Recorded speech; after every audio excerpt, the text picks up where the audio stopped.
Alors que le spectre de l'effondrement du marché financier mondial plane et menace, et que le climat dans les grandes banques internationales est insoutenable, les grands de ce monde tiennent un discours qui se veut plutôt rassurant. Côté américain, Joe Biden a indiqué que le système financier américain restait solide. Selon lui, les déposants ne seraient pas mis à contribution. Aujourd'hui, grâce à l'action rapide de mon administration au cours des derniers jours, les Américains peuvent avoir confiance dans la sécurité du système bancaire.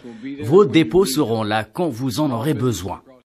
Même son de cloche du côté européen, le gouverneur de la Banque de France, Villeroy de Galhau, a assuré que les banques françaises et européennes sont extrêmement solides, car elles ne sont pas soumises aux mêmes règles que les banques américaines. Des propos confirmés par le ministre français de l'économie, Bruno Le Maire, qui a assuré qu'aucun risque de contagion ne menaçait les banques françaises. Pour vous dire que nous suivons évidemment la situation avec beaucoup d'attention, mais je veux confirmer que nous ne voyons pas de risque de contagion pour la France, et qu'il n'existe pas de risque spécifique pour la France, d'une part parce que les banques françaises ne sont pas exposées à la banque de la Silicon Valley, et ensuite parce que les modèles économiques bancaires français sont très différents, avec une diversification des expositions des banques françaises qui protègent les banques françaises et un système de supervision qui est solide. Donc, je le redis, il n'existe pas de risque spécifique pour la France.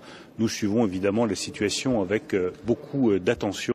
Si les déclarations tentent à rassurer, les chiffres, eux, laissent à craindre le pire. En effet, les places européennes ont clôturé sur la pire semaine depuis 5 mois, avec moins 17% de pertes hebdomadaires pour Société Générale, moins 20% de pertes pour Commerzbank et moins 15% de pertes pour ING.